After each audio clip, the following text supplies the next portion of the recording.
Yeah.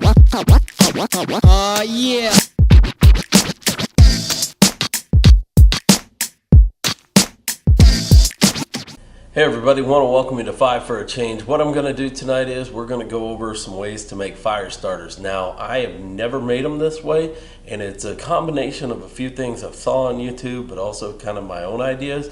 And so I'm going to try to see which one works best. So we'll make a few different ones and a few different blends of things, and then we'll just see what happens. I appreciate you watching this channel. Let's get into it. Okay, so let's go over the variations of mixes that we're going to do tonight. And you can make simple fire starters. I've done a video on that, and you can see that at the very end of this video. But I wanted to make some more advanced fire starters and maybe see if we can get them windproof and also matchless, which is a big thing. And one of the things I thought of, I've seen variations on YouTube, and one of the things I thought of was I created a foundry, and charcoal, if you take charcoal and blow air on it, it gets it hotter and it'll burn hotter. And I thought, you know what, let's crush down some charcoal and see if we can put that in the mix, see if it even works, if it burns, etc., etc.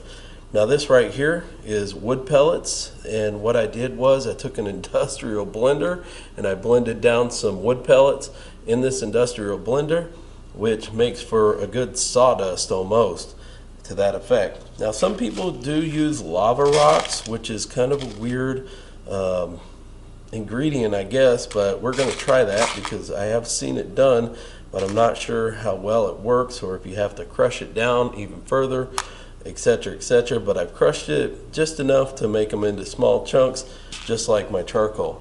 Now this is going to be an igniter. It's going to help us with hopefully being matchless, but this is just cotton balls that I've taken and I pulled apart. So right there you've got your cotton balls. Here's one of the most important parts is this is paraffin wax, and you can get this off of Amazon. This comes in beaded form, some comes in really fine wax form, and you can get about 3 pounds of it off of Amazon if you want to start small, and then if you want to go bigger, you can always go bigger. Now here's my setups for the mold. This is an egg holder that you can get at Walmart for $1, a little over $1. And what I did was I took the top that would normally flip over like that and hold the eggs. I cut it off, and I cut off the edges in order to make it fit in here so that when I make my molds, I can press them down. And what I'm going to do here is I'm going to put a piece of wood underneath the mold, put the mold top on there, put a piece of wood, and then I'm going to use a big old C-clamp to clamp it down. And that'll help to force the mold into being a little more tighter, and that's going to be something I think that will help it burn a little bit longer. But that's just a simple little mold setup right there, and let's go ahead and start mixing. Now the other thing I want to point out is this wax gets really hot enough to melt a plastic knife. And that's something you got to be careful with paraffin wax is you don't want to start it on fire. You just want to get it hot enough to melt, and then also to be able to be pourable. But if you get it too hot, it will melt plastic, and if you get it on yourself, it will burn you. Okay, what I'm doing here is I'm going to use 2 hot plates to be able to melt the wax, and then I'm going to mix it in the pot.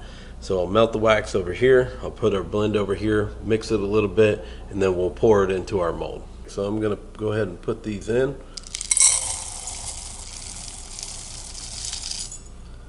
As you can see real quick, they start melting. I'm going to grab this. I'm going to be very careful with it because this will burn. And I'm going to transfer it over into this pot right here.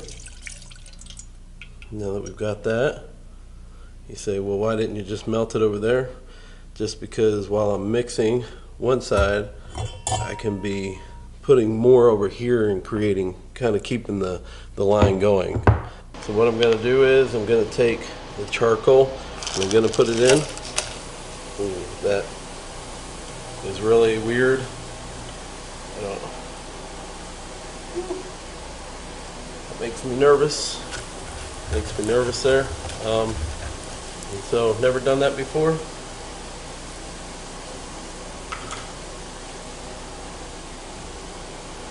Turn the heat down kind of interesting. I'm going to put sawdust in there, try to make it a little thicker.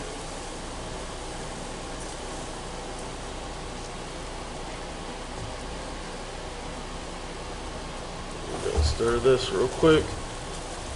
I'm going to take it off the heat.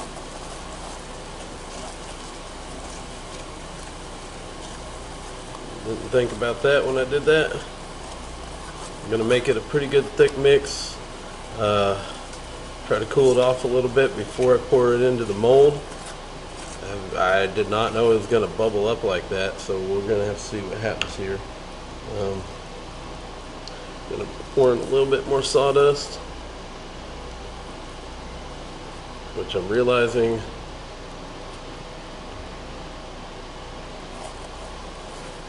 you don't want to get that on the hot plate. So okay, so I'm making a thicker mix here. Hopefully I didn't get too much in there, which I might have, but we'll see what happens. Okay, got a pretty thick mix right here with charcoal and the sawdust. And I was really worried there for a second when that was bubbling up. I really was not sure what to expect with that. I can't say I've ever put charcoal into wax before, and so I was just really hoping that was not going to explode in my face, which would have been bad. So I'm trying to be quick about this. I've got my stuff, I've got my fan on, which is actually cooling things down. So I'm going to try to get these into the mold. It's actually made a lot more than what I was expecting. Okay, so we're going to smooth this out, use our butter knife. I want to get the cotton on top just to make sure. Said this is cooling down pretty quick because I've got some cotton on top, got it pretty well there. Ooh, it's still hot. This will hopefully help to ignite it. Gonna put the top on. I'm gonna squeeze it. Put a little pressure on it right here. Hopefully get enough to push down on most of those, and we'll see what happens.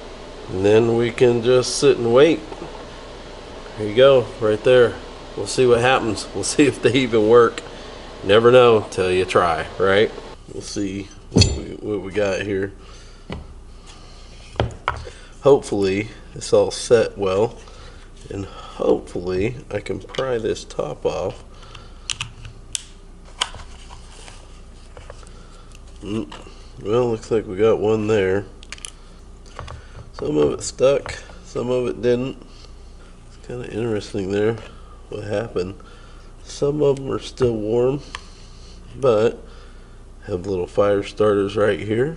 We'll see how well this works.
So all the fire starters are out. The first one to go out was the paper one. It burned the quickest, but it was the easiest to light.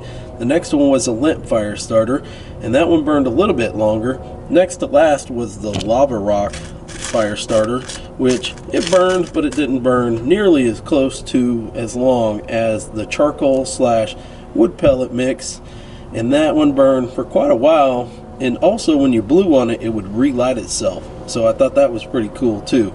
But there you go, 4 different fire starters, and that's the way they worked out. There you have it, different types of fire starters, different results. And if you got any suggestions to make them better, drop a comment below. Also, let me know if you have an idea on how to make them matchless. I'm not great with a flint, but I'll do it, and I'll try to do it, and we'll make a video and see if we can't make these bad boys matchless, because right now it takes a match, and if you got the wind, it's a little bit harder to do it than with just a spark.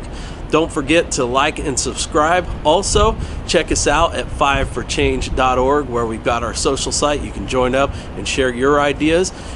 And don't forget, I always write a blog about this type of stuff, so check out the blog link below. All right, last thing, don't forget to check out all the other videos that I've been doing lately, and we appreciate your support. Talk to you later.